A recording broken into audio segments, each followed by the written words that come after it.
어디 있는데? 밑에 이불 안에. 이불 안에.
성심령으로 신앙 고백합니다. 전능하사 천지를 만드신 하나님 아버지를 내가 믿사오며 그의 아들 우리 주 예수 그리스도를 믿사오니 이는 성령으로 잉태하사 동정녀 마리아에게 나시고 본디오 빌라도에게 고난을 받으사 십자가에 못 박혀 죽으시고 장사한 지 사흘 만에 죽은 자 가운데서 다시 살아나시며 하늘에 오르사 전능하신 하나님 우편에 앉아 계시다가 저로서 산자와 죽은 자를 심판하러 오시리라.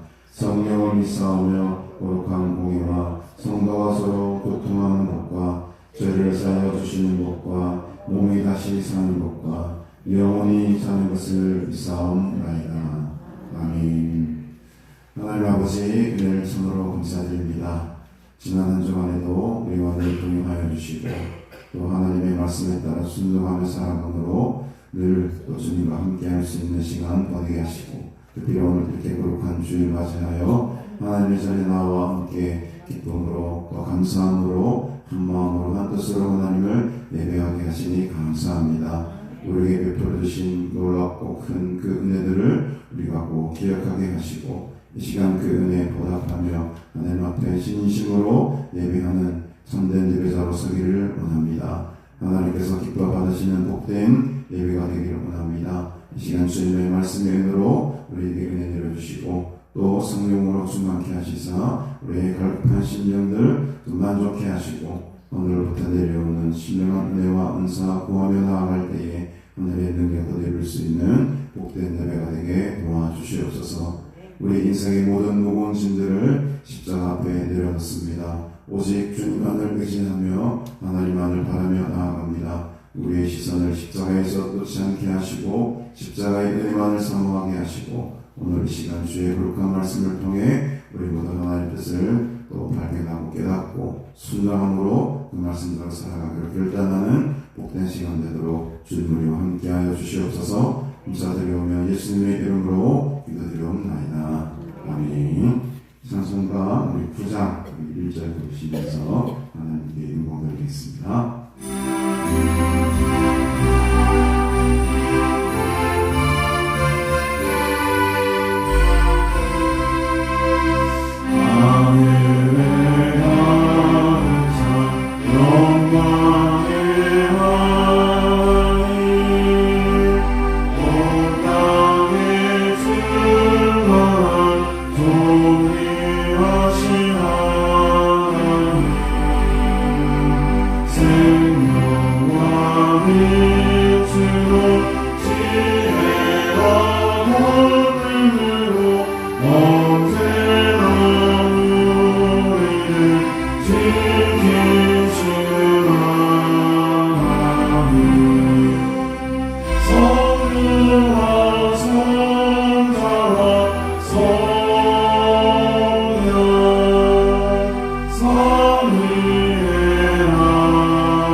나의 영혼이 잠잠히 하나님만 바라며 나의 구원이 그에게서 나오는도다. 오직 그만이 나의 방편이시여 나의 구원이시여 나의 소식이시여 내가 크게 흔들리지 아니하리라.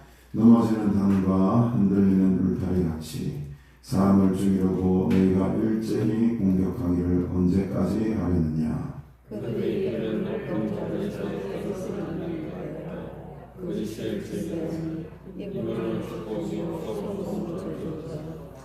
나의 영혼아 잠잠히 하나님만 바라라. 무릇 나의 소망이 그로부터 나오는도다. 오직 그만이 나의 안수이시오 나의 보호이시오 나의 구주이시오 내가 그의 흔들리지 않으리라.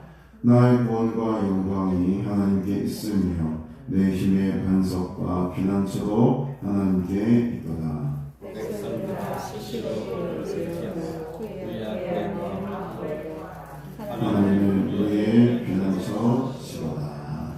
아멘. 네, 오늘 하나님 말씀은 누가복음 19장 45절부터 보겠습니다. 누가복음 19장 45절부터 20장 8절까지 말씀.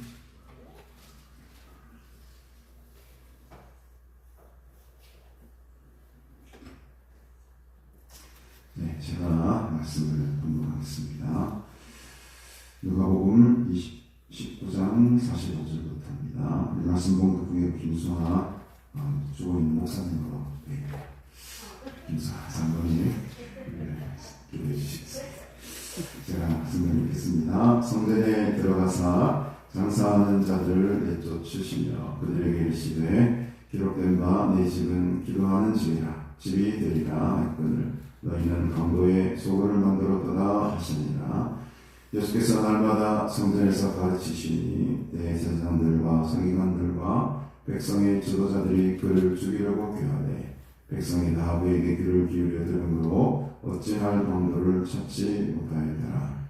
하루는 예수께서 성전에서 백성을 가르치시며 복음을 전하시기에 대제사장들과 서기관들이 장로들과 함께 가까이 와서 말하여 이르되 당신이 무슨 공의로 이런 일을 하는지 이 공의를 준 이가 누구인지 우리에게 말하라. 대답하여 이르시되 나도 한 말을 너희에게 물으리니 내게 말하라.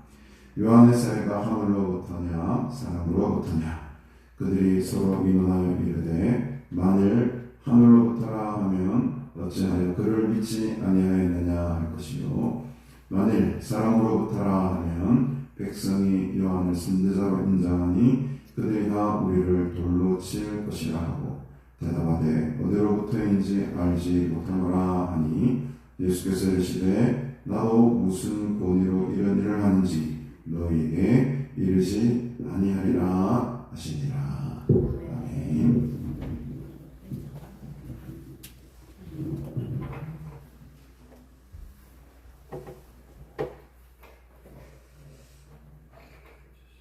감사하신 하나님,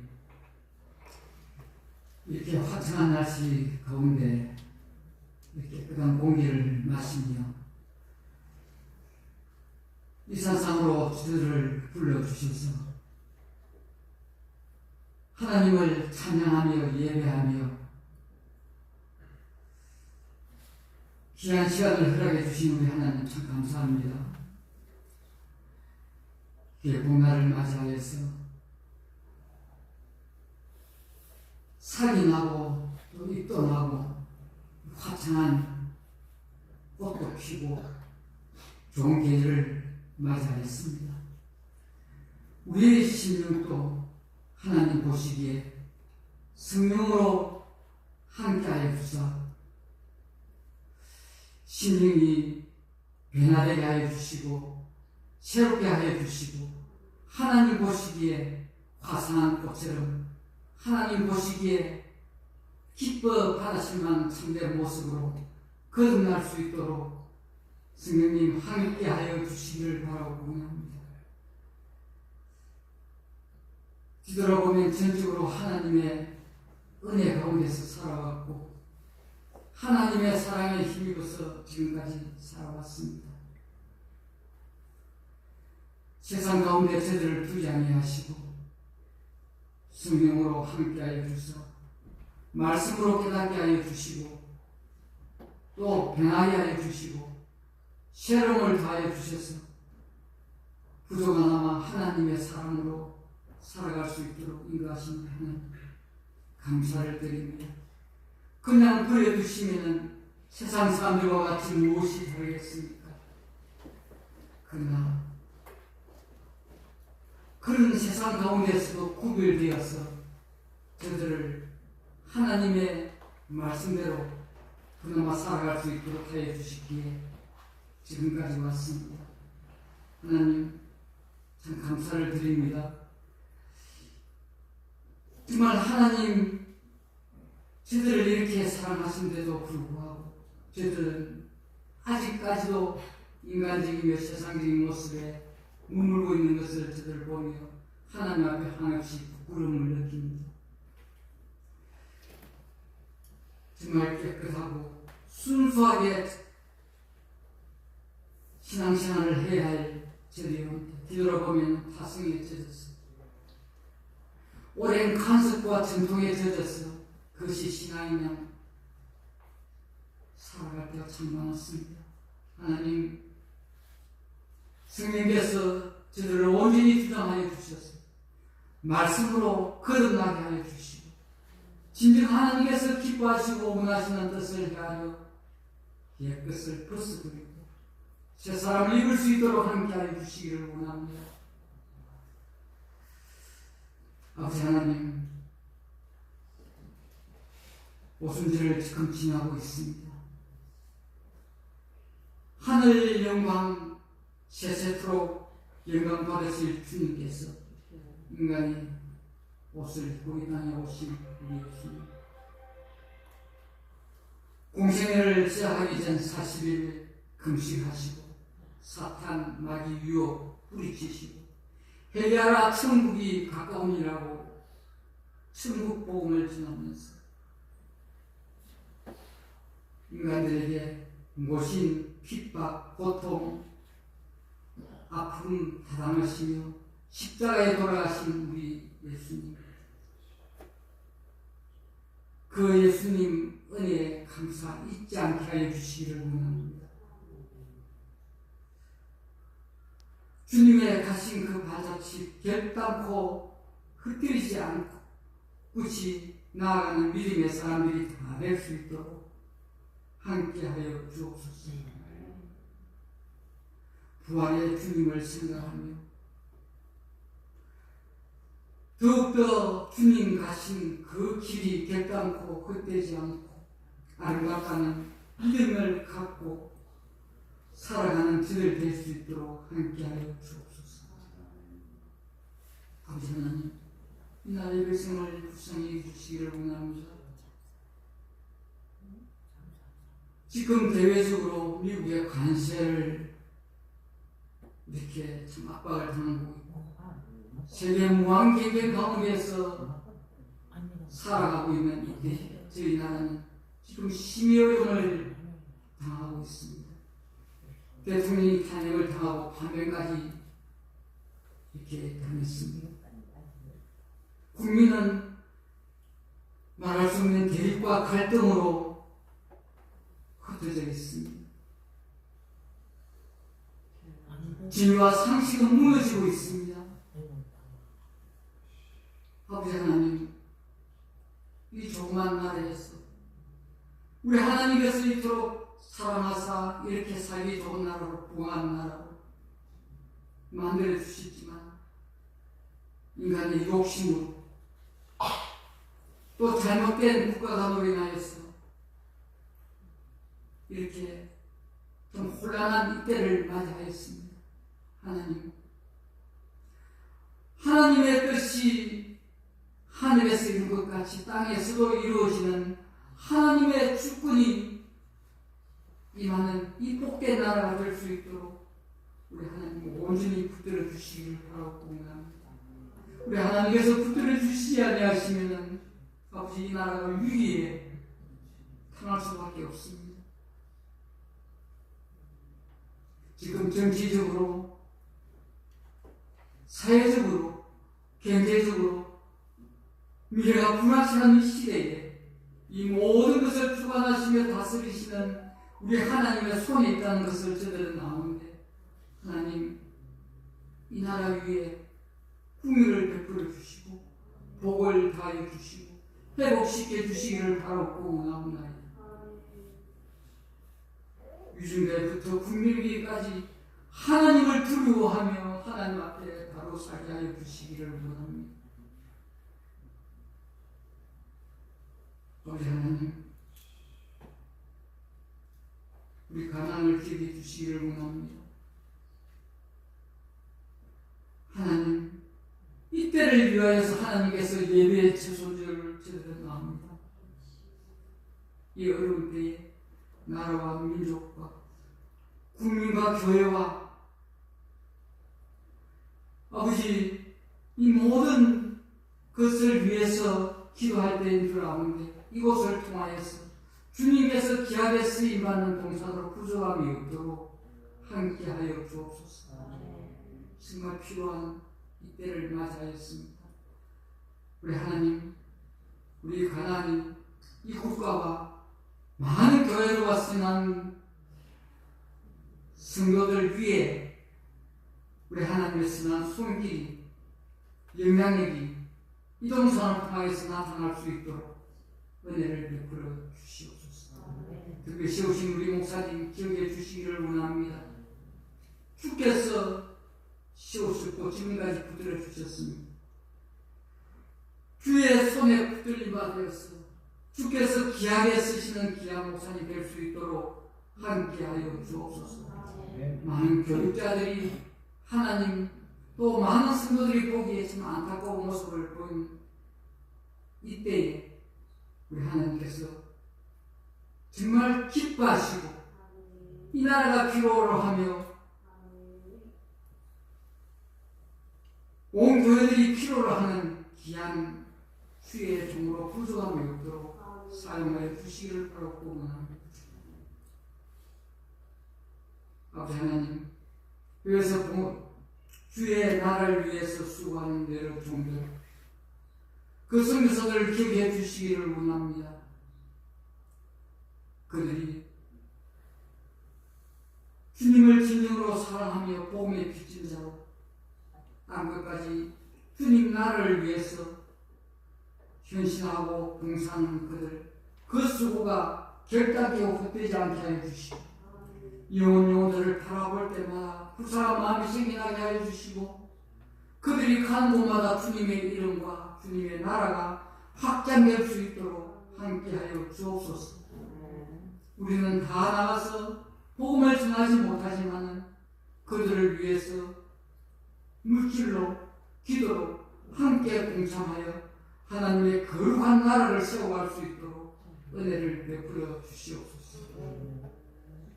주님, 오늘도 저들을 불러주셨습니다.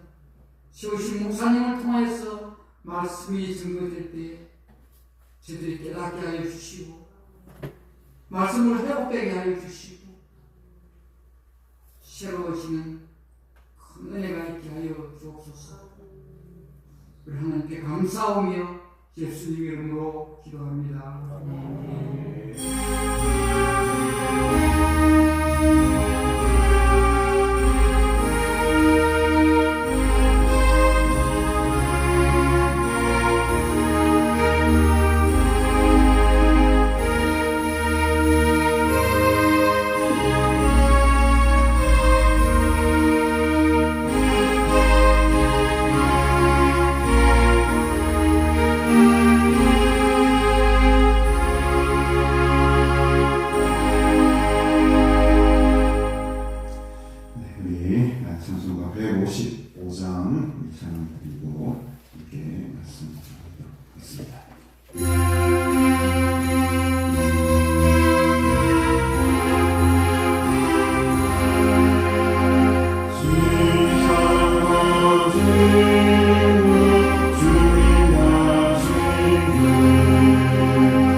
예수님께서 성전에 예루살렘 성에 이제 입성을 하셨습니다. 원래 다음 주가 종묘주일이죠.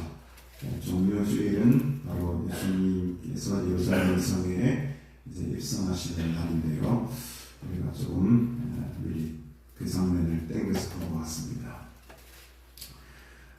예루살렘 성에 들어가신 첫날 밤을 보내시고 오늘 이 본문의 시작은 두 번째 날, 그러니까 고난주간으로 따지자면 둘째 날이 되겠습니다. 예루살렘 성에 들어가신 후에 그 다음날 바로 예수님께서는 이제 성전으로 들어가시게 되죠. 그리고 20장 1절로 넘어가면 하루는 예수께서 성전에서 백성을 가르치신다. 어때는 또 그 다음날 3일째 되는 날로 넘어가게 됩니다. 그러니까 오늘 기사는 이틀째 날, 예루살렘 성에 들어가신 후 이틀째 날과 3일째 날에 일어났던 일을 기록하고 있는 것이죠. 그래서 이제 예수님께서 예루살렘 성에서 가장 먼저 하신 일은 이제 성전에 들어가신 일이었다. 오늘 성전이라는 말은 여러 단어들이 있는데 특히 누가복음에 쓰인 이 성전이라는 단어는 이방인들도 들어갈 수 있는 성전의 바깥들까지도 다 포함하는 광범위한 의미를 가진 단어입니다. 원래 이제 성전이라고 하면은 우리가 생각하기에 이 거룩한 지성소 이런 것으로만 우리가 인식할 수도 있지만 이 누가복음이 사용한 이 성전의 개념은 그런 어떤 성소의 개념보다도 더 넓은, 그래서 그 당시에는 이제 이방인이 들어갈 수 있는 들이 있었고 유대인이 들어갈 수 있는 들이 있었고 그다음 제사장들이나 레위인들이 들어갈 수 있는 구역이 다 구분되어 있지 않습니까? 그래서 히에론이라는 히에론이라는 단어를 썼는데 이 성소, 이 성전이라는 말은 이방인들까지도 들어갈 수 있는 구역까지 다 포함하는 그런 뜻을 가진 단어입니다. 그러니까 성전에 들어가서 보니까는 그 성전 입구나 이방인의 뜰 같은 데서 어떤 일들이 막 벌어집니까? 장사하는 사람들이 막 보여지는 것이죠.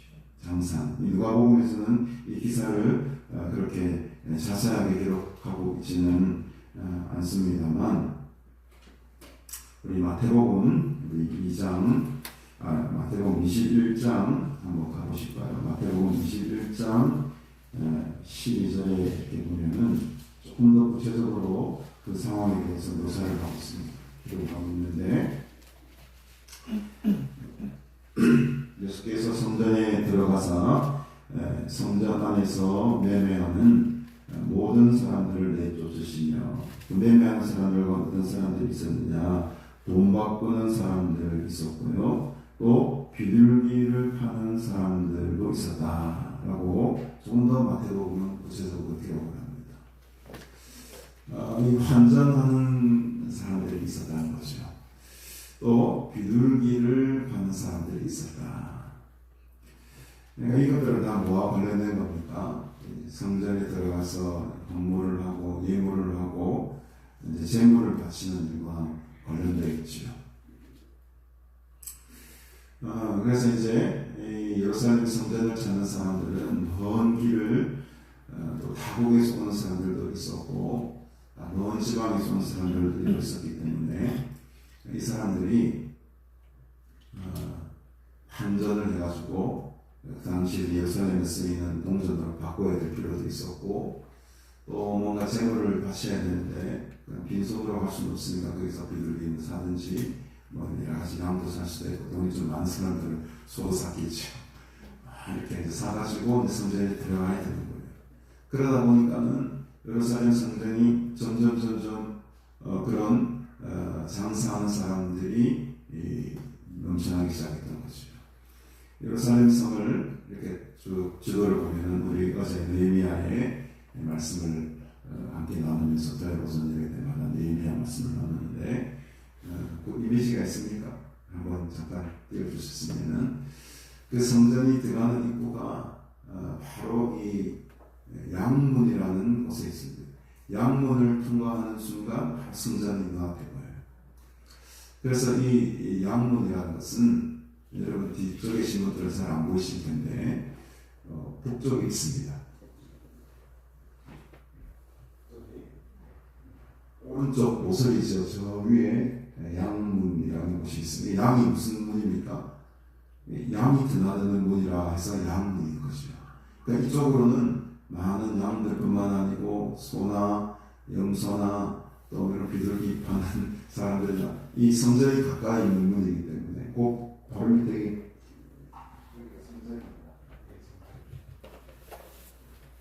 그러니까 이제 성전이랑 양의 문이랑 가까우니까 이쪽으로 많은 양들을 통과시키고 제물들을 통과시켜서 이제 성전에 제물을 바치는 거죠. 참고로 이 성전, 이 양문보다 더 가까운 곳은 어문이라는 곳이 있습니다. 어문. 이 어문은 물고기 어자인데 생선문이라고도 불리죠. 그래서 어문을 통해서는 누가 왔다 갔다 많이 하겠습니까? 예, 생선을 파는 사람들이 많이 왔다 갔다 하죠. 이 생선을 파는 사람들은 누구겠습니까? 북쪽에서 내려오는 갈릴리로스에 사는 사람들. 갈릴리로스까지 사는 오후들이 물고기를 잡아다가 이 어문을 통해서, 그러니까 예루살렘 성 문들은 각자의 그 고유한 임무들이 있는 것이죠. 그러니까 양문은 양들이 드나드는 문, 또 위에 어문은 생선 장사들이 드나드는 문. 뭐 여러 가지 예문도 있고, 뭐 여러 가지 수문도 있고요. 저 밑에 보면 생문도 있고, 제일 아래쪽에는 여기 표시에 기록되어 있지 않지만 분문이라는 것도 있습니다. 분은 분묘할 때 분자죠. 그러니까 사람들의 배설물이나 동물들의 배설물들을 이쪽을 통해서 다 이제 세력의 처리들이 되는 것입니다. 그러니까 예루살렘 성문은 각자의 그 고유한 기능들을 다 가지고 있었던 것이죠. 그러니까 이제 양문, 예수님이 어디로 들어오셨을까? 어느 문으로 들어오셨을 확률이 제일 큰 것 같습니다. 아무래도 양문이 굉장히 이제 유력한 후보지가 되겠죠. 또 오문이라는 사람도 있습니다. 왜냐하면 갈릴리 제자들이 많잖아요. 갈릴리 제자들은 늘 오문을 통해서 다니는 게 습관화가 되어 있었을지도 모르기 때문에 오문으로 들어올 수도 있다라고 생각하는데 제가 가만 생각하니까는 여리고 쪽에서 이렇게 넘어오다 보면 서쪽 편에서 넘어오게 되거든요. 서쪽 편에서 넘어오다 보면 제일 가까운 건 무슨 문입니까? 양문인 거예요. 북쪽에서 내려오면 오문이 가깝지만 서쪽 여리고 쪽에서 이제 일로 가기 때문에 양문으로 들어갈 확률이 제일 많았을 것 같다라는 생각이 듭니다. 어쨌든 지금 들어가서 보니까 많은 사람들이 이 양문을 통해서 성전과 가까이 있으니까 많은 재물들, 양들이나 소나 비둘기들 가져와가지고 그 근처에, 그러니까 예루살렘 성 근처에 있는 목자들이 많지 않습니까? 양을 키우는 사람들이 많았다는 거죠. 그 사람들이 원래대로 하면 그 밖에서 거래를 해가지고 밖에서부터 양을 데려와야 되는 거예요.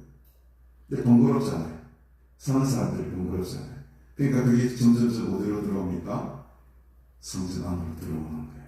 성전 안으로 들어와서 편의상 여기 있으면 사도하고 이러면서 처음에는 그런 의도가 없었겠지만 점점 이곳이 어떻게 됩니까?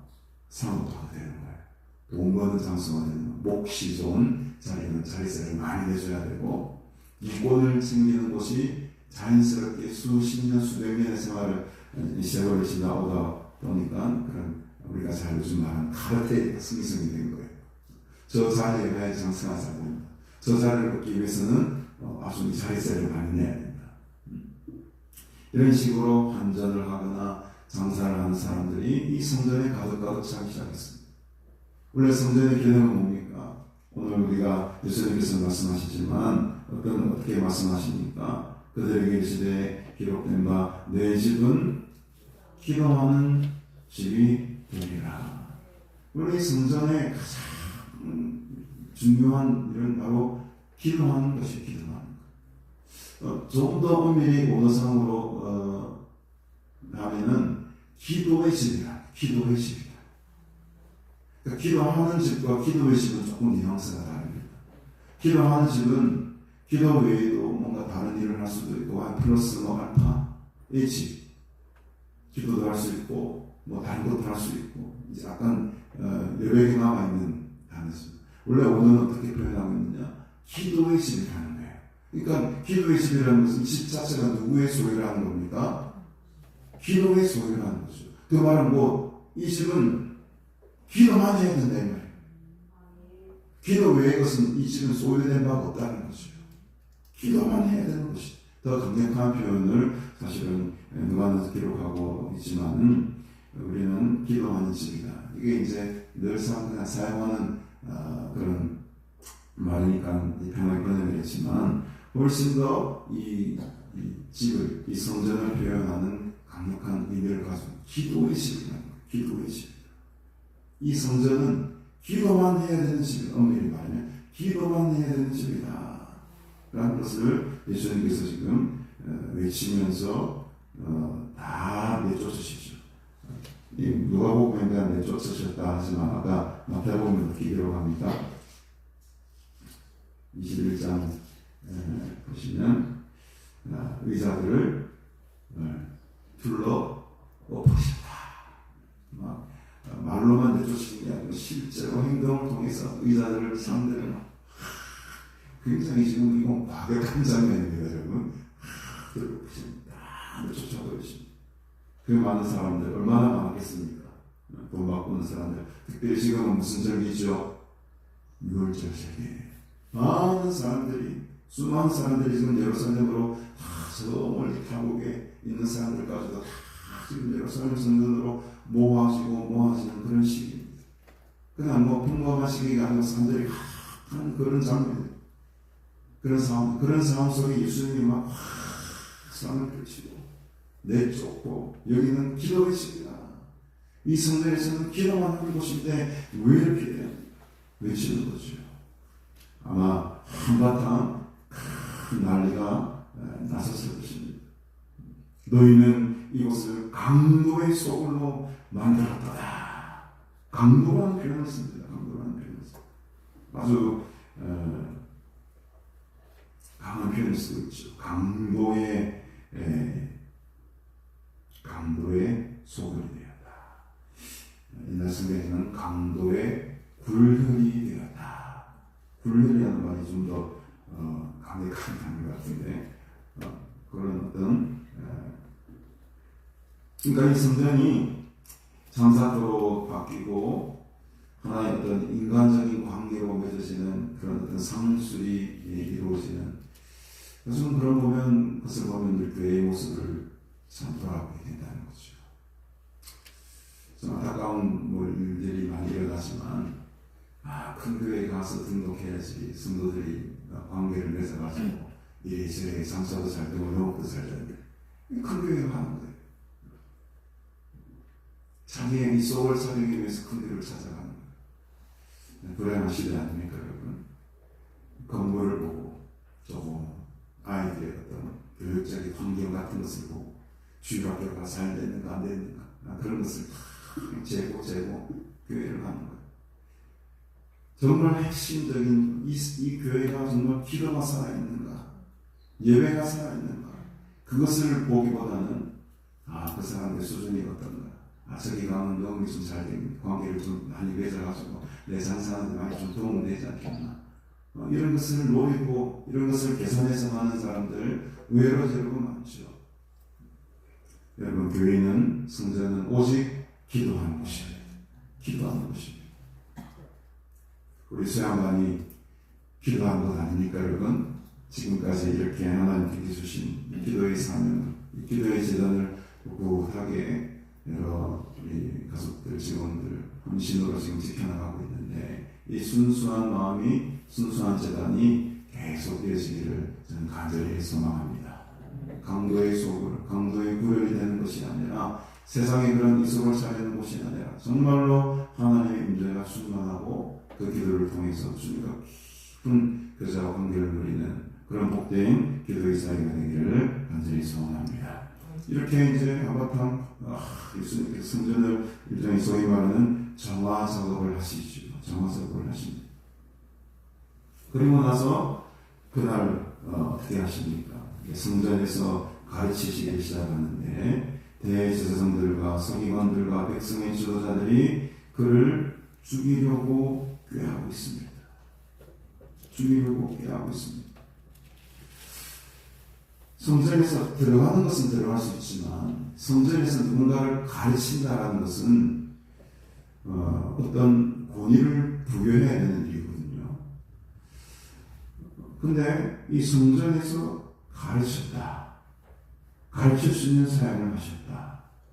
이것은 당시에 어떤 제사장들이거나 또 서기관들이 볼 때에는 굉장히 이건 이상한 현상을 넘어서서 오만한 행동으로 보일 수밖에 없는 것이죠.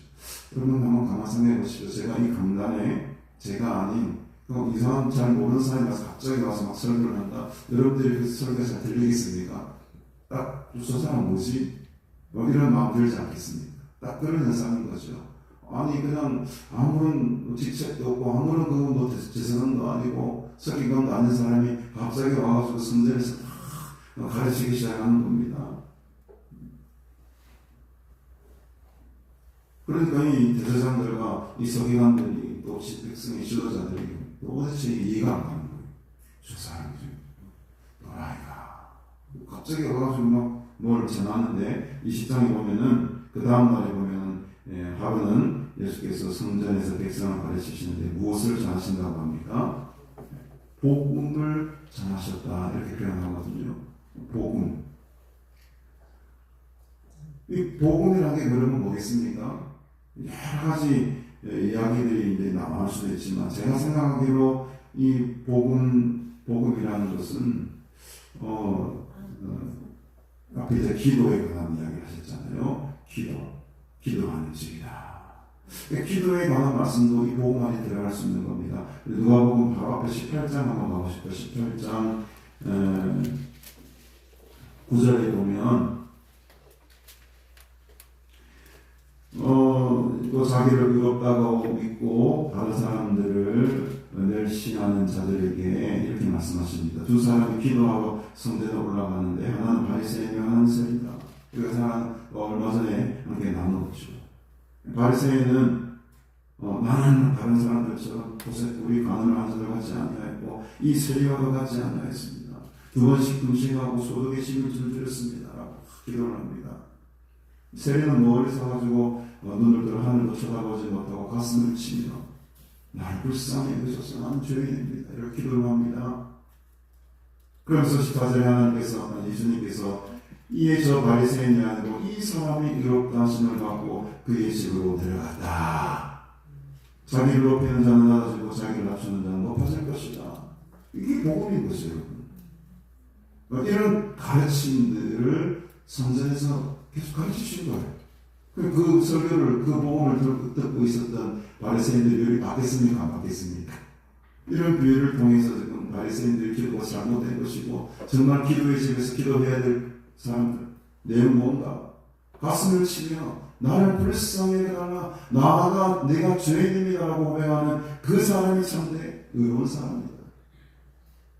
이게 복음이죠. 나를 높이는 자는 낮아지고 자기를 낮추는 자는 높아지리라. 이 복음입니다. 이 복음의 말씀들을 성전에서 가르치기 시작합니다.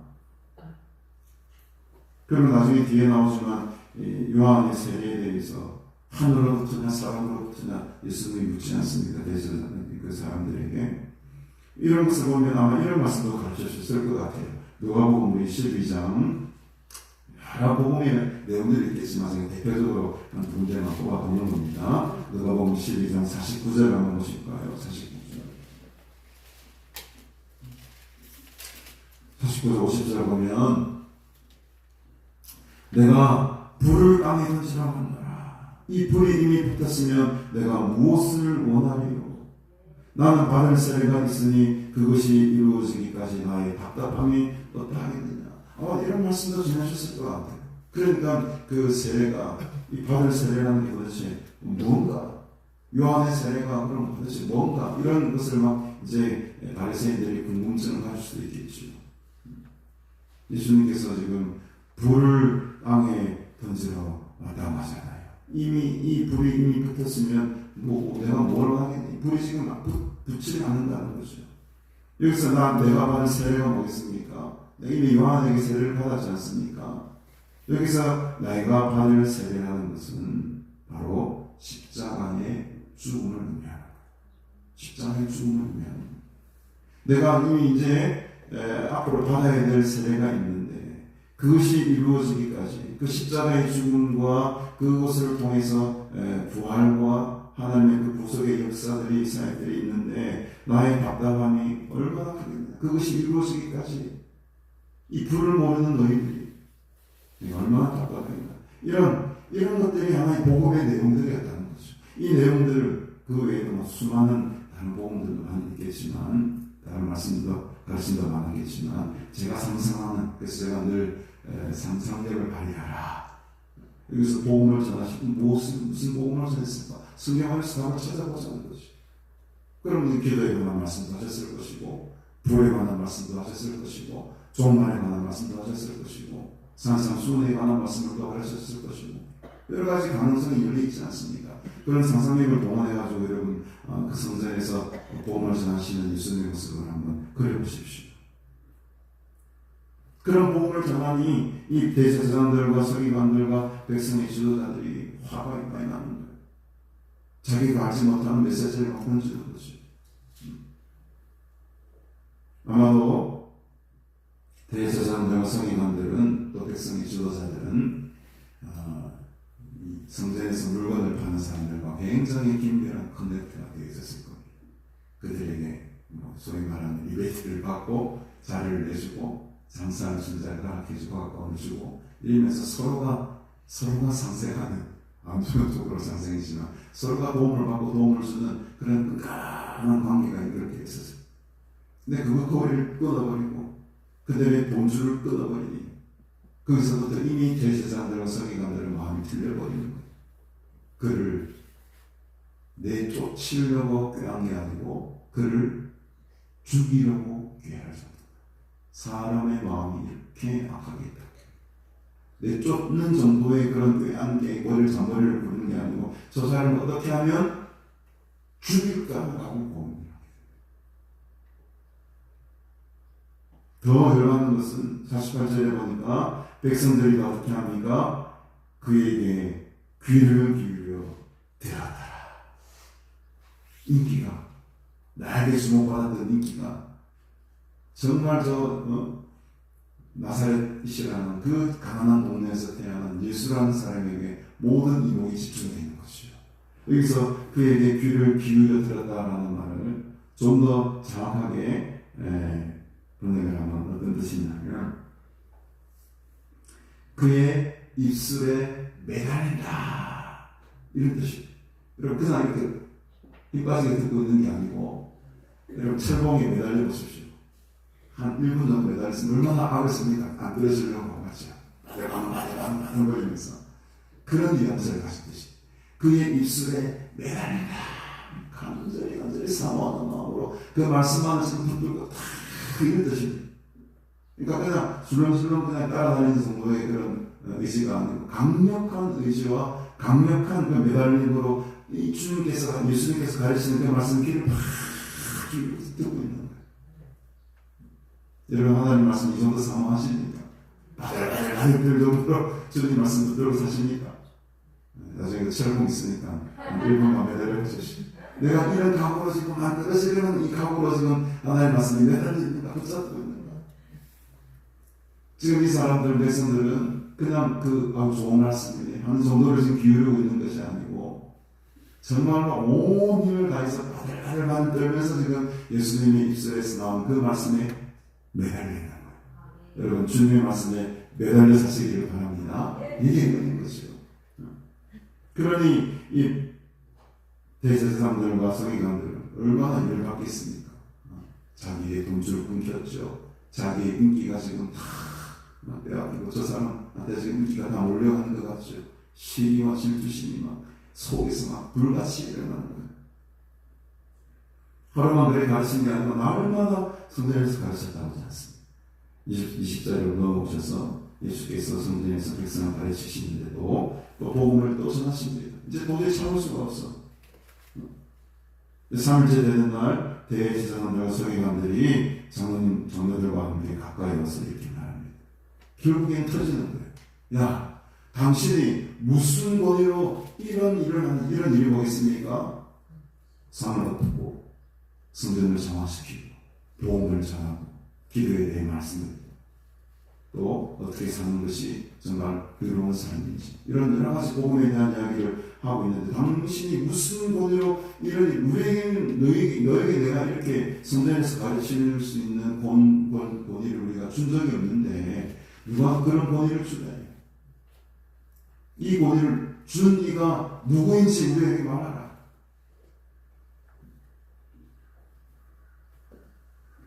예수님이 굉장히 상상 초월하는 대답을 하십니다. 좋아, 그러면 나도 한 말을 너에게 물을 테니까 내게 말해라. 예수님의 독특한 대화법입니다. 답을 즉시 알려주시는 것이 아니고 나도 한번 물어볼게 그러면 이 물음에 너희 답하면 내가 답해줄게 이런 식으로 아주 그만 이래도 넘으신 것 같아요. 굉장히 잘하십니다. 나도 한 질문을 물어볼 테니까 너도 한번 대답을 해봐라. 그러면서 물으시는 게 4절에 나오죠. 요한의 세례가 하늘로부터냐 사람으로부터냐. 갑자기 왜 이 질문을 던지시는 것일까요? 요한의 세례가 하늘로부터냐 사람으로부터냐. 세례 요한의 권위가 도대체 그럼 어디에서 나오느냐라고 되묻게 됩니다. 그러니까 그 당시의 상황을 우리가 조금 아는 게 필요하죠. 그 당시 사람들은 세례 요한을 하나님께서 보낸 선지자라고 믿었어요. 세례 요한을 하나님께서 보내신 선지자라고 믿었다는 거죠. 그래서 6절에 보면은 만일 사람으로부터라 하면 백성이 요한을 선지자로 인정하니 그들이 다 우리를 돌로 칠 것이다. 이게 무슨 말입니까? 그 요한이 받은 권위, 세례 요한이 받은 권위가 사람으로부터 받은 것이다 라고 말하는 순간에 그들은 어떻게 됩니까? 돌로 치어서 죽게 되는 거예요. 왜? 그때 당시 많은 백성들은 요한을 누구 인정합니까? 선지자로 인정하는데 하나님께로부터 보내받은 선지자로 다 믿고 있었다는 거예요. 그러니 함부로 이 세례 요한의 권위가 사람에게로부터 나온 것이라고 말할 수가 없었던 것이죠. 말하는 순간 이 바리새인들은 돌로 쳐서 죽임을 당하게 되네요. 그렇다고 하늘로부터라고 하면은 어떻게 됩니까? 세례 요한의 권위가 하늘로부터 임하는 것이다 라고 말하는 순간에 예수님의 권위가 인정이 되어버리는 거예요. 왜 그렇습니까? 예수님의 이 권위는 누구에게서 받은 거죠? 세례 요한, 세례하는 그 순간. 그래서 우리 요한복음을 볼 필요가 있습니다. 요한복음 1장으로 한번 넘어가고 있습니다. 요한복음 1장 29절입니다. 요한복음 1장 29절. 이튿날 요한이 예수께서 자기에게 나오심을 보고 이르되 보라 세상 죄를 지고 가는 하나님의 어린 양이로다. 내가 전에 말하기를 내 뒤에 오는 사람이 있는데 나보다 앞선 것은 그가 나보다 먼저 계심이라는 것이 이 사람을 밝힙니다. 나도 그를 알지 못하였으나 내가 와서 물로 세례를 베푸는 것은 그를 이스라엘에 나타내려 함이라. 요한이 또 증언하여 이르되 내가 보니 성령이 비둘기같이 하늘부터 내려와서 그의 위에 머물렀다. 나도 그를 알지 못하였으나 나를 보내어 물로 세례를 베풀어 하신 그이가 나에게 말씀하시되 성령이 내려서 누가 위에든지 머무는 것을 보거든 그가 곧 성령으로 세례를 베푸는 이인 줄 아셨기에 내가 보고 그가 하나님의 아들이심을 증언하였다. 지금 이 예수님이 받은 권위는 세례 요한을 통해서 지금 세례를 받으시면서 이 세례 요한 입술을 통해서 예수님이 하나님의 아들, 하나님의 어린 양이라는 말씀이 선포되고 있습니다. 그러니까 세례 요한이 하늘로부터 받은 권세라고 말하는 순간 예수님의 권세는 하늘로부터 받은 권세로 자동으로 인정이 되는 거예요. 그러니까 바리새인들 입장에서는 야씨 이렇게도 말 못하겠고 야씨 이렇게도 말 못하겠고 이렇게 말하는 순간 돌에 잡아서 죽을 것 같고 이렇게 말하는 순간 당신의 권위는 하나님께로 받은 권위라는 것을 인정하게 되는 것이고 근데 이러지도 못하고 저러지도 못하고 지금 대답을 하게 되는 거예요. 예수님께서는 이 바리새인들의 이 마음을 꿰뚫어보고 계시는 거죠. 그래서 예수님의 이 신적인 권위는 세례 요한이 세례할 때에 그때에 나타나게 되었던 것입니다. 세례 요한의 권위를 인정하는 순간 예수님께서 받은 권위는 누구로부터 오는 것입니까? 하늘로부터 오게 되는 모습. 작은 연결이 되는 거죠. 작은 연결. 이 질문이 좀 아리까리하죠. 우리가 그냥 일반적으로 듣기에 왜 예수님이 이 질문을 던지셨을까라고 좀 의문점이 들었지만 이제 그 의문이 풀리는 거죠. 만일 하늘로부터가 하면 어찌하여 그를 믿지 아니하였느냐 할 것이고 세례 요한을 믿지 아니하느냐 할 것이고 또 사람으로부터 하면 그 세례 요한 선지자를 인정하는데 우리가 지금 돌로 죽임을 당할 것 같고 그래서 결국 결론이 뭡니까? 7절에 보니까 어디로부터인지 알지 못하노라. 결론을 못 내리는 것이죠. 이렇게 결론 내리면 예수님의 권위를 인정해버리는 것이 되고 이렇게 또 결론을 내려버리면 자기들이 분명히 돌로 쳐죽임을 받을 것 같고 이러지도 저러지도 못하고 어디로부터인지를 우리는 알지 못하노라 하니까는 예수께서 이렇게 대답을 하시네요. 나도 무슨 권위로 이런 일을 하는지 너희에게 이르지 아니하리라. 저 같았으면 나는 하늘로부터 받은 권위를 가지고 이렇게 가르치고 있다 이렇게 말해 속 시원하게 탁 던졌을 것 같은데 예수님께서는 아예 대답을 하지 않으셨어요. 왜 안 하셨을까요? 대답을 한다고 해도 그들의 완악한 마음이 바뀌지 않을 것이라는 것을 아셨던 거죠. 그러면서 이제 우리 다음 주에 보게 되겠지만 다음 주에 제가 부활주일날 아마 설교하게 될 것 같은데 지금 본문이 다른 본문을 같습니다. 그 다음 본문에 보면은 예수님께서 다른 비유를 통해서 이 권위에 대한 이야기를 하십니다. 대답 대신 직설적인 대답 대신에 포도원 농부에 대한 그 비유를 통해서 이 권위가 참된 권위가 어떤 권위인지를 그들로 하여금 깨닫게 한 장면들이 또 나오게 되죠. 어쨌든 오늘 이 중요한 말씀은 바로 이 성전은 기도의 집이라는 것이죠. 성전은 기도의 집입니다. 어떠한 세상의 것들이 틈타서는 안 될 거룩한 곳이어야 되는 것이고 하나님이 기뻐 받으시는 예배의 장소가 되어야 될 줄로 믿습니다. 그리고 예수님의 권위는 하늘로부터 내려온 권위라는 것을 우리가 잊지 말아야 됩니다. 그래서 이 강단에서 선포되는 이 말씀은 제 권위가 아니고 하나님께서 제게 주신 이 귀한 말씀 사역을 대언하는 권위를 통해서 선포되는 말씀이죠. 그러니까 인간적인 말로 들으면 안 된다는 것입니다.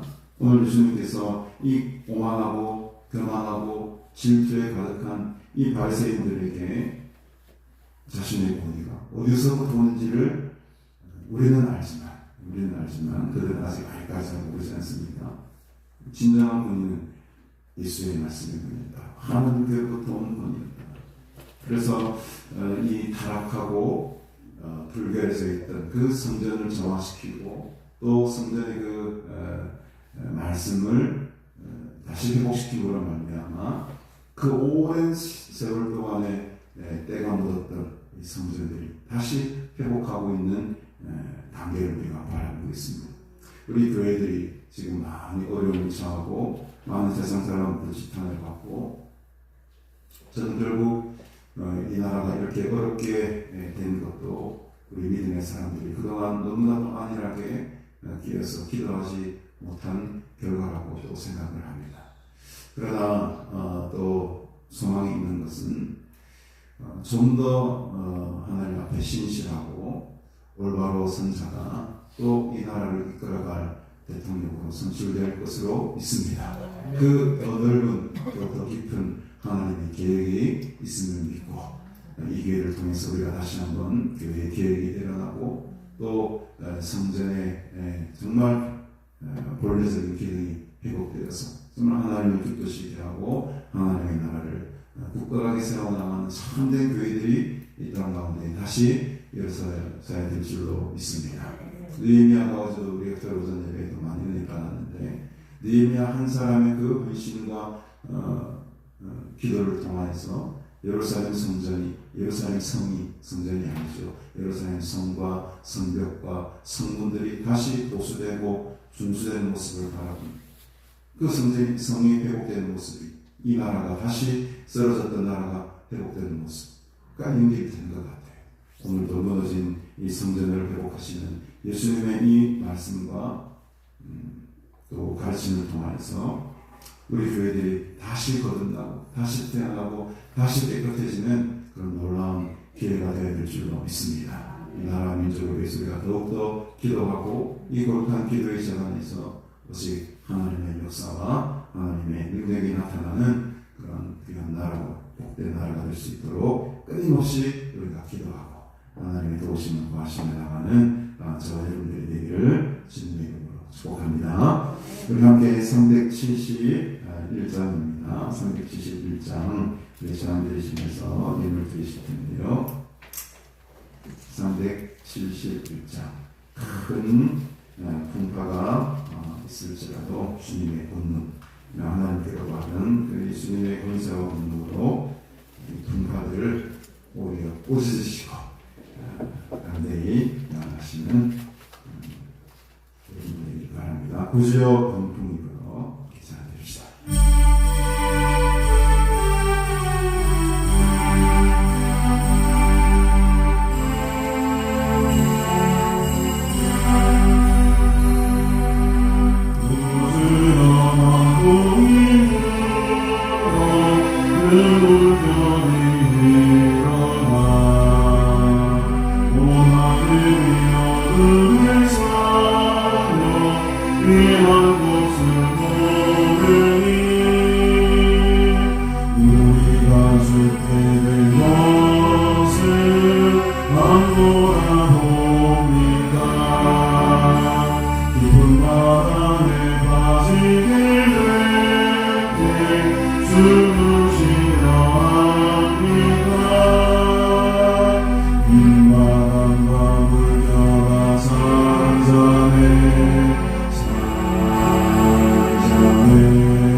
이날을 향한 큰 풍파가 결국에는 잠잠하게 될 날이 올 줄로 믿습니다.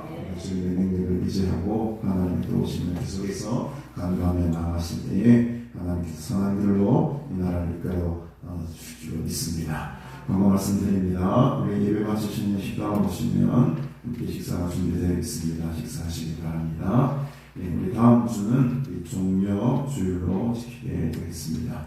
오늘 오후 예배는 제가 인도하고요. 내일부터 우리 김순진 목사님 오래간만에 오시는데 귀한 성의를 인도해 주시겠습니다. 저랑 은행을 5일을 마친 후에 원천당 방향으로 운행하도록 하겠습니다. 드린 예물을 수여하겠습니다. 우리 박신희 장로님, 김수아 장로님, 박정순 목사님, 계희정 목사님, 주일군과 또 자녀들의 이름으로 1,000번째 예물을 드리셨습니다. 전국희 봉사에 감사합니다. 유주한 성도님 감기 치료해 주셔서 감사합니다. 유순혜 권사님 11주 예물과 1,000번째 예물을 드리셨습니다. 유재환 성도님 1,000번째 예물, 최윤정 성도님, 신용회 집사님 11주 예물을 드리셨습니다. 박순자 성도님, 강성애 성도님, 김연경 성도님, 김사나 권사님, 날마다 순간마다 좋은 일이 많이 있게 하시니 감사합니다. 이미영 전도사님 11주 예물과 봉사의 감사 예물을 드리셨습니다. 또 우명으로 예물 드리십니다.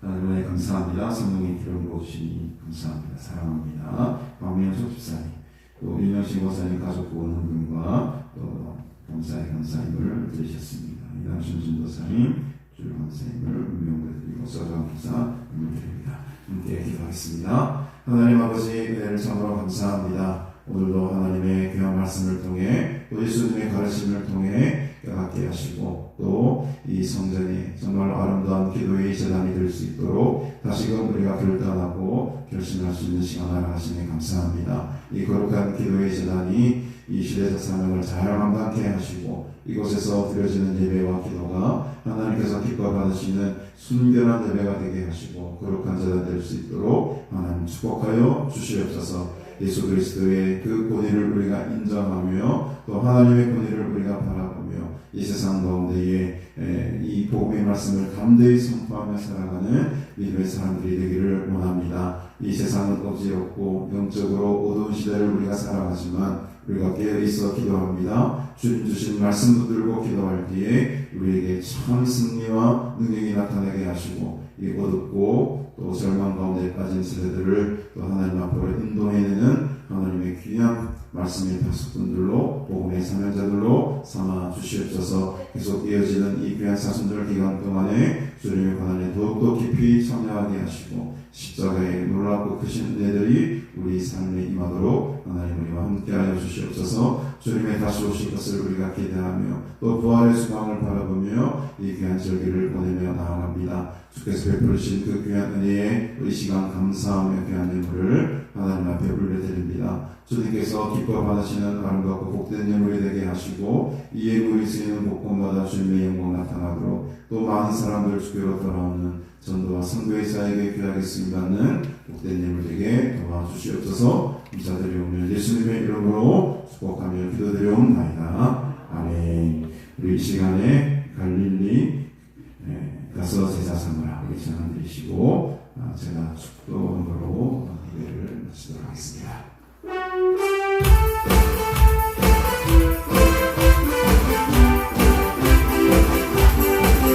갈릴리 마을을 숲속에서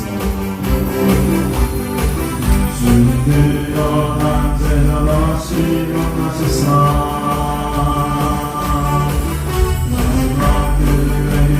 말씀하시기를 우리를 떠나서 세상으로 나서 제자 삼으라 세상 모든 사람들을 내게 달려가니 나서 제자 삼으라 나의 길을 알지라 내가 너희와 항상 함께하리라 나서 제자 삼으라 세상 모든 사람들을 세상 모든 영혼이 내게 달려가니 나서 제자 삼으라 나의 길을 알지라 내가 너희와 항상 함께하리라.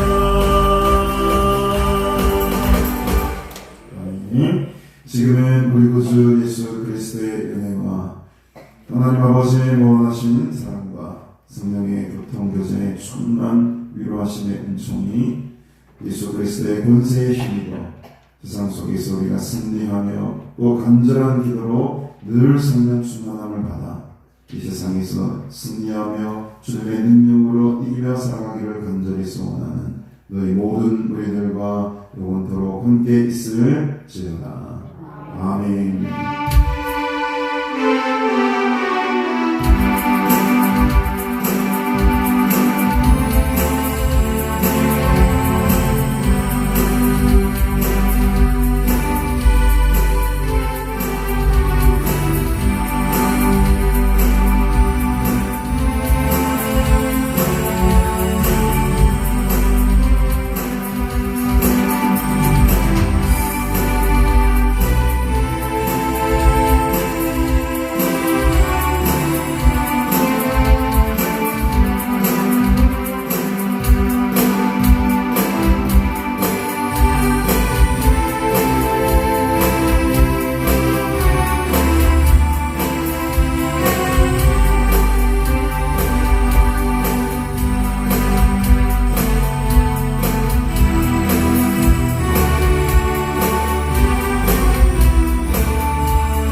진이가 영났네.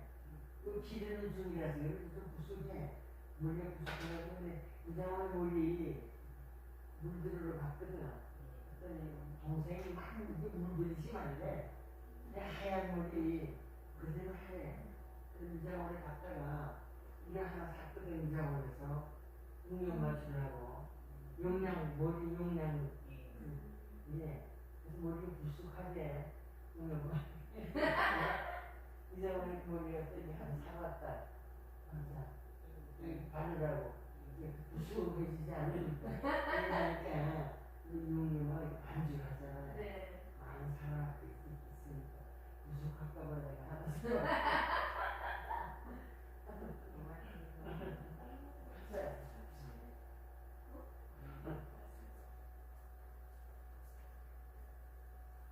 같이 쌀을 갑시다. 네.